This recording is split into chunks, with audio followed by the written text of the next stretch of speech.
Hello and welcome to TCS.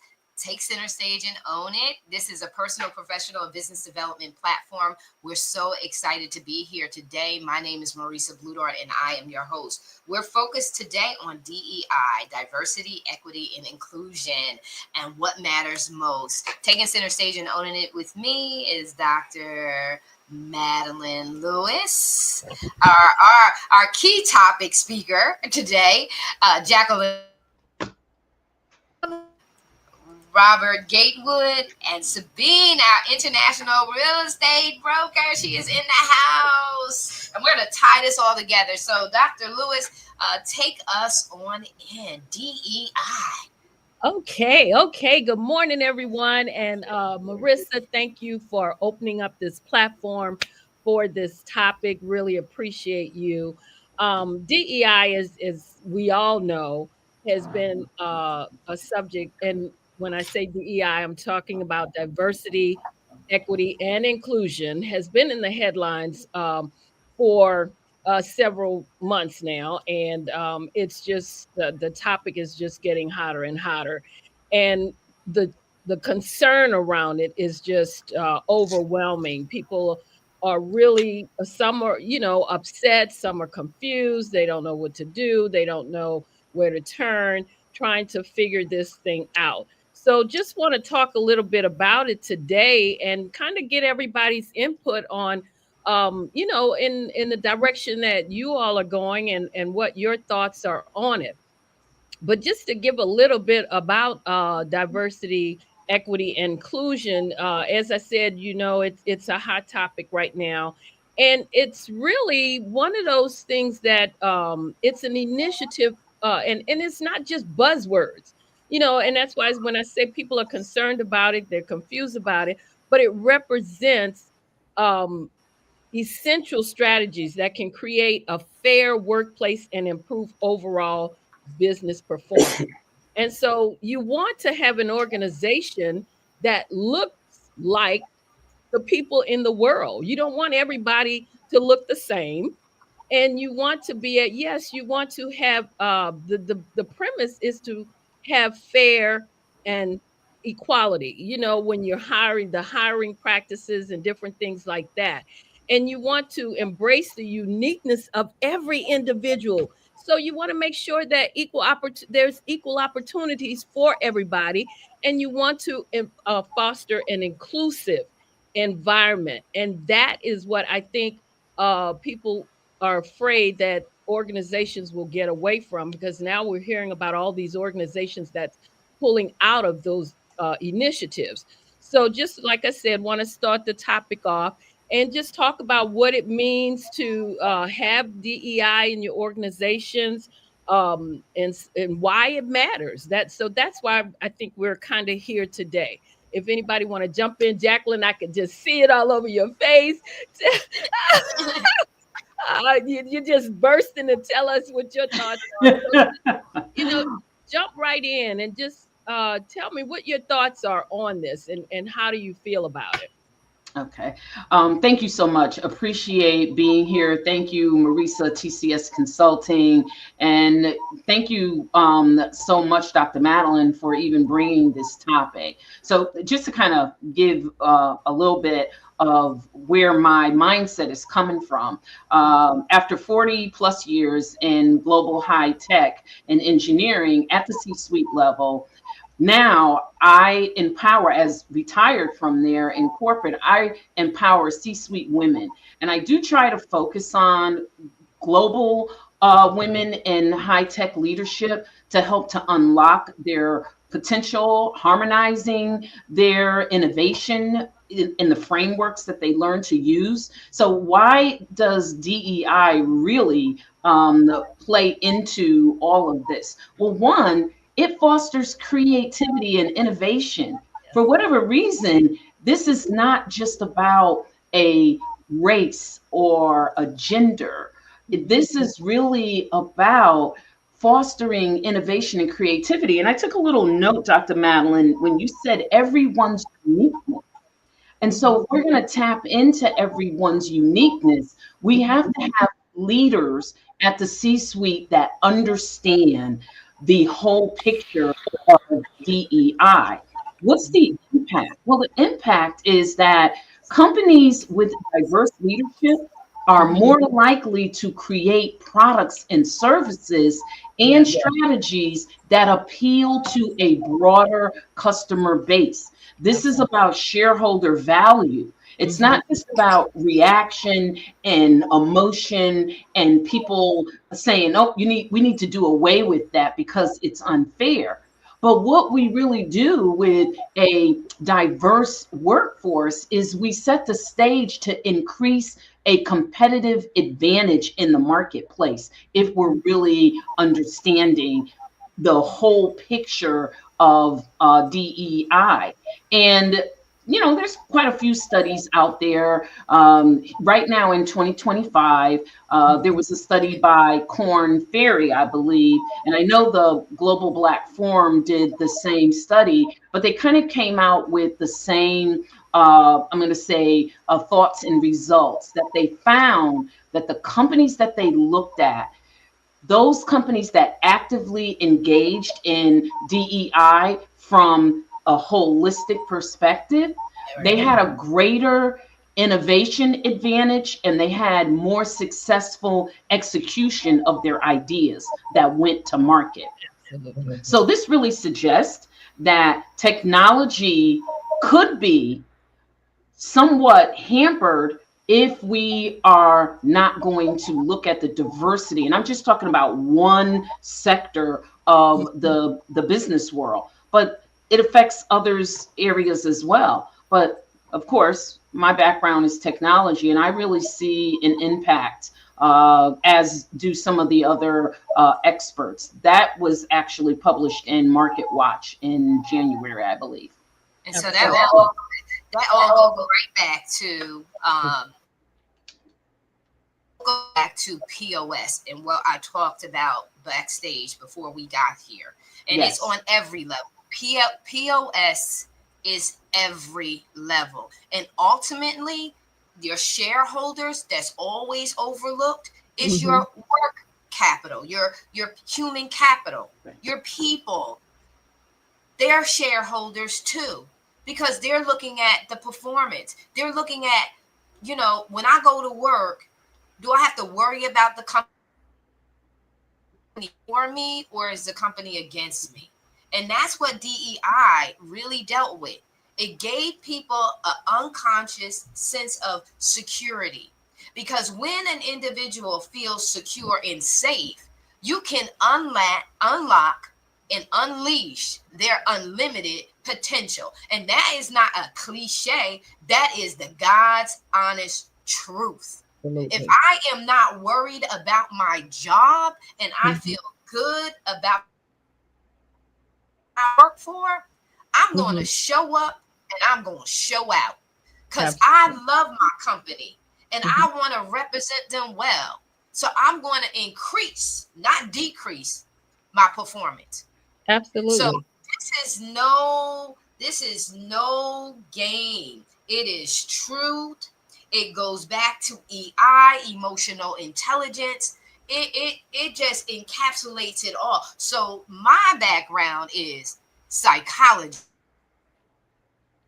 Oh, industrial organizational psychology. I have a heart for the people and how they feel, and then how they perform and how they feel fulfilled. And Mhm. when a person feels fulfilled, it's unlimited. Yes. And at the end of the day, all of that innovation comes from an Mhm. unleashed sense of freedom to create, to procreate. And that's why that's so important. So I I'll digress, Dr. Lewis, because you in charge And here. and and and and then I want Robert to tell us his thoughts too. But I just want to say also, based on what you were saying, and also you too, Jackie, it starts with leadership too in an organization. The leaders have to make sure, like you said, you don't want to feel unsafe or worry about your job, and it's the leaders of the organization's responsibility to make sure that they play a critical role in all of this. They set the tone for the inclusivity. I think I'm pronouncing Yeah, that right. right. Because they're the ones that can drive the change of an organization. So if they don't, come on board with it, if they're not for it, then it's not going to happen. And as you pointed out, also, Jackie, they if the organizations, if they have this in place, then it's a formula for success for their organizations. It really is. So I mean, And leaders set the culture and the climate absolutely, on every absolutely. level. So at Hmm. whatever is associated or linked to that leadership and Hmm. that leadership role and position, they set a culture, right? And a mindset within the organization. So each leader is cultivating a different culture and Hmm. mindset. Hmm. And sometimes from top leadership all the way down. So that there's an importance of there being a consistency in understanding and interpreting the mission, the vision, the CSR, the corporate Hmm. social responsibility of the organization, all of Yes. that. But I'm going to be quiet because I was thinking the same thing. I know, Robert, I know we could go on and on about it, but I want to hear from Sabina, and I also want to hear from you, Robert. What do you all think about this? Tell us what your thoughts are on it. Can yeah, come off mute. Yeah, Shall I go first? Robert Sabina. is on mute. You got to come off mute, Robert. Yeah, you're on mute. What about now? There you go. All right. Well, thanks again, Dr. Madeline and Marissa and other panelists, Jackie and Sabine. I kind of approach this from my own background. I have a background in PR and a Mhm. background in political science, and so I look at this malignment of DEI. DEI. It has Mhm. been maligned to the point where it's actually a slur. Yeah. They use the word DEI like it's a bad word, and they said DEI hire. This must be a DEI person. What that indicates to me is that we're losing the PR battle, because I think part of this leadership and part of this pushback, we have to also inject the fact we have to actually make sure we define what DEI actually is. And so it's hard to make your case. It's hard to advance something when You don't majority of the population sees it as a slur or something that to be discarded, something to be denigrated. So, and plus, from a political standpoint, I think unfortunately, the American workers, corporations, and businesses in general have become pawns in a much larger game. Unfortunately, this DEI is part of something that's bigger and much more sinister than the average person has digested. First, we saw it was against the CRT. Then we saw it against the woke movement. Now the DEI. It's just all part of a bigger picture of trying to roll back the gains of marginalized people. So when I look at it, I can't just take it in a vacuum and say this is just about DEI, right. because we know that DEI, there's nothing wrong with DEI. DEI is just about broadening the talent pool. It's making Exactly. sure that everybody has the same opportunity. That's Opportunity. DEI in a nutshell. What could be wrong or bad about that? I'm going to tell you, if DEI was exactly the way it's been characterized, I'd be against it too. But we know what we're seeing in the media Absolutely. is not what DEI represents. That's my Exactly. take on it. That's And my and take. I think what it is that when they hear DEI, they automatically think that it's to push African Americans into these positions. Or That's unqualified, the not just biggest. African That's Americans. one of the biggest roles. But Unqualified. it's also what they don't fail to understand. It's inclusive, meaning it's for all, everyone, men, women, Hispanics, all everyone. And one of the things that I was listening to this lady the other day, and believe she was a white female, and she was outraged because she said that they don't understand when they talk about getting rid of DEI. She said that you it's white women are going to suffer too, because before, back in the day, white women could only hold the roles of secretaries. They could not be in these, running an organization, a 500, company, a Fortune 500 company. She said, so, hey, think about what you're doing. It's not just about one group of people that you're trying to get this out of the way so that they won't progress. It's about everybody. And that's where the inclusion comes in. I Exactly. think they forget that part. Yeah, Yeah. I'll yeah, just add one and more also thing. the protection. So Robert, I'll say this really quick. You said it's a part of disenfranchised people, population of people. So the Mhm, same thing about the Me Too movement. So mhm, you're getting rid of all of your positioning, even in that. And I just wanted to stick that out when you talk about the Caucasian women and mhm. how they came up under the civil rights movement and got their position in so that they could. This also goes back to protecting that money that's associated with the liabilities. And so I just wanted to put that out. Robert, I'm going to I digress. would just add one more point, and that we have to keep driving this point that DEI is not about pushing forward unqualified people. Right. And that Exactly. has been where we once again we almost losing the PR battle, Right. because most DEI programs have a merit based platform in it. Mhm. They ensure that the most qualified people are put forward, and that's the part that's never discussed. As a matter of fact, it's as if it doesn't exist. But that goes back to that this dumbing down of America, making sure you put out these talking points. Everything is politicized and polarized, and DEI is just the latest casualty in this particular effort. Absolutely. Sabina, what are your thoughts on it? Tell us how you feel Me, it about looks like she's taking a lot of notes. I am actually speechless. I mean, I'm not in the US, I am in the Dominican Republic, it. Hmm. but I have worked many years of my life in Germany as an employee in the banking industry. And I don't know why it is still a point if you are Black, if you're a woman, if you're Hispanic, if whatever you are, why does it matter? As we said, that qualification is what counts, and the way you are, the way you treat people. I don't get it. Why do we have this racism stuff in whatever wherever we are? We have that. It's Yeah. We are in the year 2024. We should do better. And of Yeah. course, it's very important to protect people that why ever they need to be protected, and Absolutely. to show what they can do, and to get into the positions they deserve, no matter if they're a woman or Black or whatever.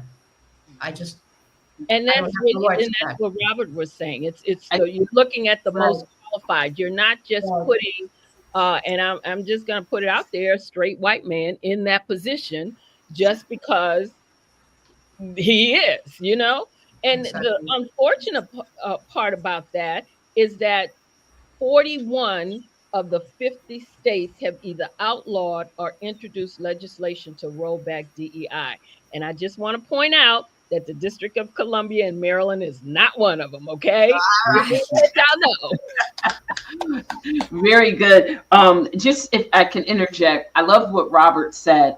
There's such a misunderstanding and the level of, I'm going to say, the lack of knowledge Mhm. behind DEI and the benefits of it. So, real life story, I had some open positions and I never said a word to recruiting. I never told them we need this, we need that. That's their job. They're just supposed to filter resumes and get qualified people to me. And one of the HR individuals, and this may shock you, but she said, you're probably thinking why I don't have any minorities in there and very few females. I said, no, that didn't cross my mind. I need to get this role filled. She Mhm. said, well, the problem is that we can't find any qualified minorities for these jobs.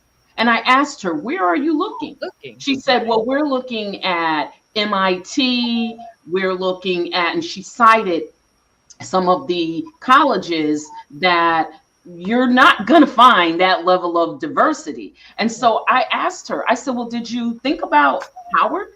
They have an excellent Howard University. They have an excellent engineering, and you have companies such as Corning and Raytheon, and those companies literally will recruit from there. And so there's this closed mindedness that, oh, I'm going to tell you in the beginning, I can't go find those type of people. One, I didn't tell you to go find anyone other than a qualified individual. But the fact that you had a mindset like that, and you're not even looking, your recruiting isn't even diverse. You're complaining about something that you don't understand. Right. And then you're not even diverse in where you look to recruit from. So, Robert, to your point, I think education here is key. And to anyone that is not of the real understanding of what we're talking about here. Absolutely. Yeah. Absolutely. Yes, yeah. Another And thing is too is we're looking at the upcoming generation, and the disconnect is, and I was sharing this with Sabine offline. The disconnect is they haven't had the straight, direct experience of the racism, you know, and all that goes with that. They've not had that, and they've in not had. our society, even though racism still exists, it doesn't exist that like it did back in the day. Mhm. It's Absolutely. been such an extended period of time where we've not had that direct racial encounter, other than the violence between the whatever. We've not had that, and so there's a disconnect of why these programs and why these policies actually came into place. And talking about education, Robert and Lulu, it's all about the disconnect of that reality, that why did these things come. And another thing is with Robert, that this is not single-minded, but there is an agenda behind it. If you remove the past, then there Yeah. is no today present cause for need of it. But and that is with them taking out what happened in the 60s, in the early establishment of the country, removing that from our history and Right. removing that from daily conversation. That's why it's so important. What are you talking to your children about? Are you, when you're driving and you're going on trips, what is your real conversation? Are you teaching them about the history so that they Yeah. understand why the present is what it is and how we can move forward? I've always argued that, saying, hey, what is the conversation? Are you talking about designer clothing, designer cars? Are you talking about real life situations and how this thing can shift in a heartbeat is what we're seeing. And so that's why these conversations, and that's why, Dr. Lewis, when you said to me, Jess, I think it was that we could have this conversation, that we're having it today, because these are the conversations that we need to be having. This is what we need to be making people aware of on Yeah. these kind of platforms. Mhm. Well, the thing of it is, when you say what are they talking about when they're, in the car, what have you, a lot of times they're not, because the That's it. kids are in the back on their devices, and the parents driving, or have zoned out or whatever. So they're not having these conversations, which is why it's so easy for them to take it out of the schools, take these different programs out of the schools, so that And so the kids aren't learning about any of this. And that's the problem with what they're doing, how he's changing the executive orders to eliminate DEI, is the fact that he's saying that it's a discrimination against the civil rights protection and affirmative action. I mean, how do you get that? But if you rewrite it and you constantly tell people that don't really know or don't really discuss it, then guess what? They're going to believe that. That's what they're going to and the think. Well, falsehood, yeah, let's get rid of it because it's discrimination. It's right? discrimination. Right. And you have a younger generation that's saying, I don't want that. I don't need that to get ahead. And they don't Mhm. understand that the very reason their parents are ahead is It's because because of these policies and these right that laws was put being in in place. place right for them. And so they don't, it's a charge to us. It's a double-edged sword. It's a charge to both us as the, you know, the wise, to make sure that the younger generation, that there is no communication gap, that we work together to communicate effectively. Even at this ninth hour, it's still very important for us to not give up and go quietly Oh, into the night, but to speak absolutely. up. Absolutely.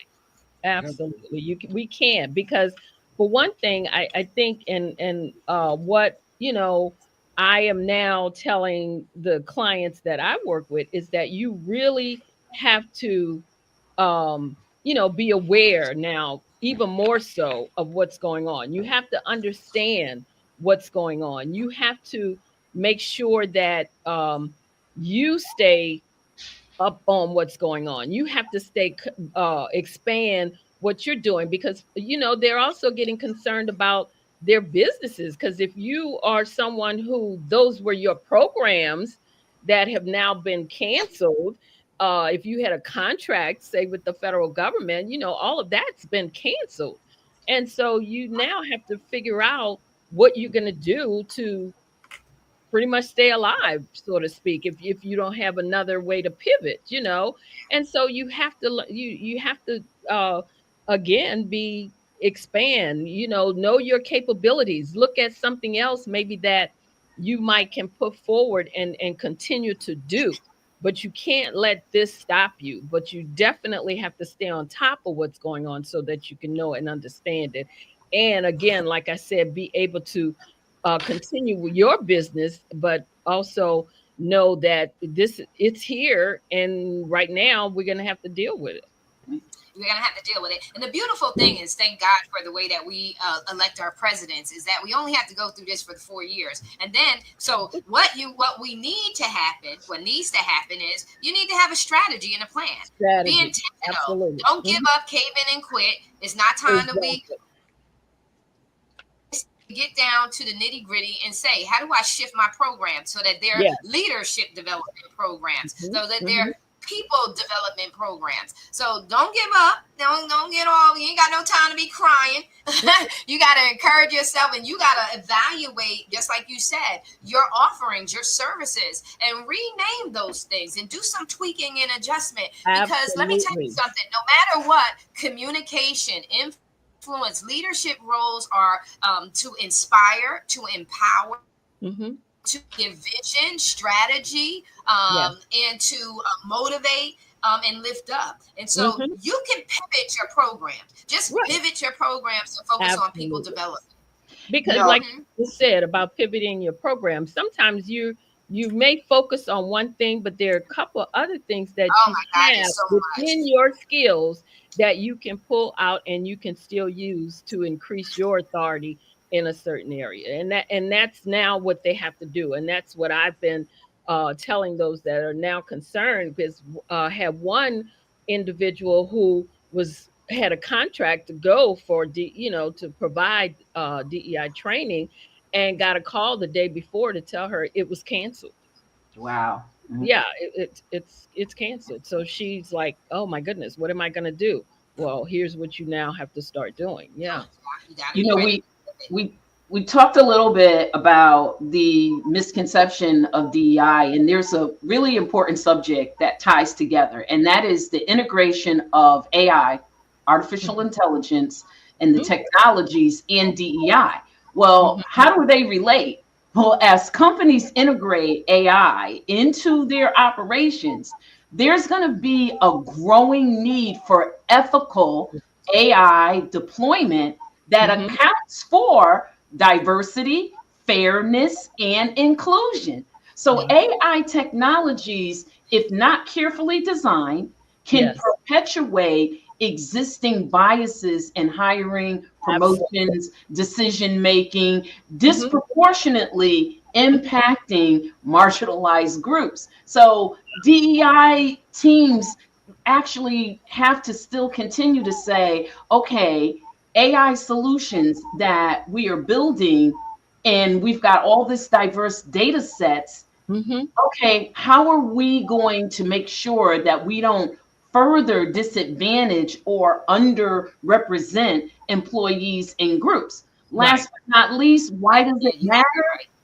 Because companies that fail to address bias in AI can actually face reputal damage, regulatory scrutiny, internal pushback from employees, customers, Mm-hmm. Mm-hmm. and there's going to be a demand for ethical technology okay. practices. All that's DEI, and people better wake up and realize that there's more to this than, oh, that person is a DEI hire and they took my job. I Mm-hmm. relish in that I'm definitely not a DEI hire because there was no DEI when I started back in the late 70s. Yeah. So I am every position I got. It's just a fact. I worked harder, proved myself more. You know, Mm-hmm. I had to do more. Good was not never good enough. I had to be great and I had to be phenomenal. So to Exactly. Lisa's point, a lot of what has been the benefit in the later years, I didn't experience those benefits. It was literally my ability, my skills that Right. took me to a C-suite level. And even then, you got to hold on to it. You Yeah. know, it's just not. Exactly. So these things that people are thinking about moving away from, they've got so many bigger impacts. And I loved what everyone said. Robert, I love what you said about just the geopolitical piece of this that Right. people are really not looking at. Yeah. Yes. Well, I look at when you think about the why people are against DEI, you have to take a look at what DEI actually does. Mm-hmm. And when it addresses things like implicit bias, things like correcting historical inequities, things that and there's research that has shown that the people who have been the benefactors of DEI perform on par with other people. There has been no less qualification. There's nothing to prove that people who have benefit from DEI are less qualified. Those Mm-hmm. are talking points. Those have political objectives. And so part Scary. of my goal of pushing back is to make sure that people understand what it is and offer platforms so that we can have a balanced conversation going on. Right now, it's all one side. It's all about these DEI people. Look at that. We have Yeah. the accident up in Baltimore where the ship ran into the bridge, and oh, the black man must have been a DEI hire. We're looking at the first lady, the vice president running for president, probably one of the most qualified Unbelievable. in history. Now she's been called a DEI hire. Even if she was a DEI hire, she's the most qualified person. So there Qualified must person. be more Yeah. of a pushback against this narrative that DEI is advocating for all of these unqualified people to take other people's Exactly. jobs. It's all political rhetoric. Exactly. And it's more like said, just to give the qualified ones, the marginalized qualified ones, a chance and an equal opportunity to be able to compete for that position. No one is asking you to give anything, Yes. Right. just asking for a fair opportunity. That's all. That's it.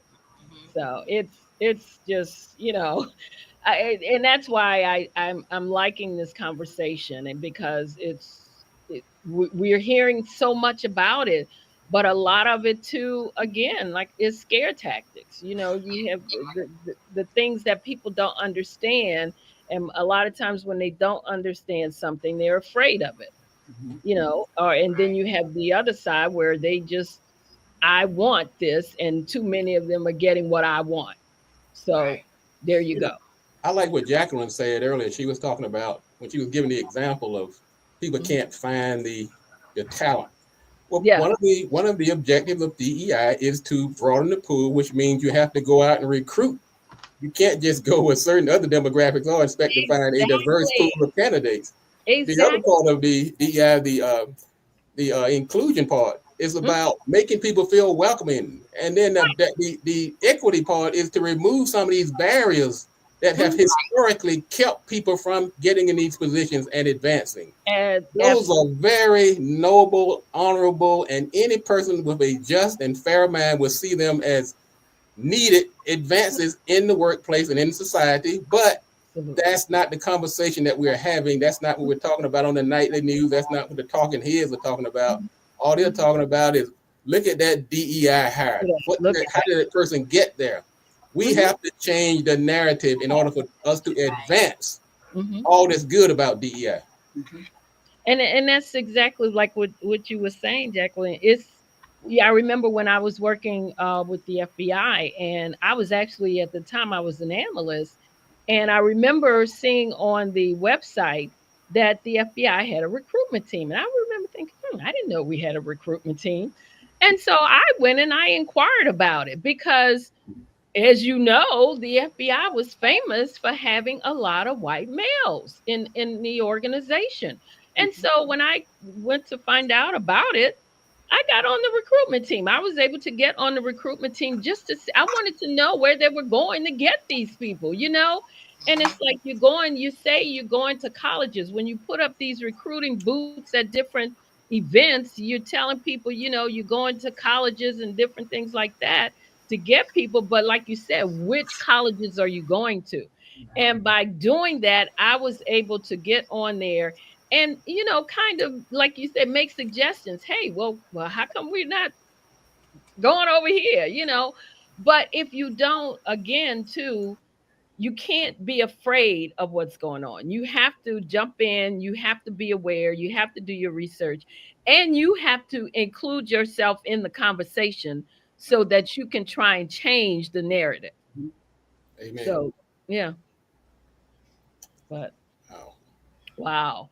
This is Well, we know that we have to have this discussion again. We got to keep on having this we're coming discussion. into the end, huh? Yeah, we have to continue having the conversation and continue to bring awareness. That's what's very important. And so I just want to say thank you to Dr. Lewis for just bringing it up. I know we've all been thinking of it separately. We've all been watching and saying we've just been sitting back, and then you gave us the charge. Not just sit back. Let's really talk about this. And so we will continue this discussion because we want to encourage, not only do we want to encourage, but we also want to educate and equip individuals who are, especially those who do, like you said, they're the small business owners that their business was based on this, this experience and helping their clientele and bringing awareness and training and development and things like that. We want to make sure that they have of encouragement, but not only encouragement to trigger them to think in ways of pivoting, to come up with some ideas or some strategies that they can take and move. And we did do that a little bit today. We tapped into a little bit of that today because DEI is really about leadership, right? And it's about how we're showing up ourselves. And so there can be a pivot for them. This is not the end of all. This is just a something we look at. How do we say it? We got to assess, address, and move forward. And so with that being said, I want to say thank you so very much, Madeline, Dr. Lewis, for charging us with this. And I want to thank you for my Own It team and my TCS team for, not counting it robbery, coming out and just having a candid conversation in regards to this topic, what matters most in DEI, and really speaking to it. So thank you, ladies and gentlemen. You guys have a great weekend. Those who tuned in, thank you so much for tuning in. Make sure that in our next shows and upcoming shows that you make sure you leave some comments. We want to hear from you so we can respond to you in the audience. So we love you so very much. God bless you. We're out.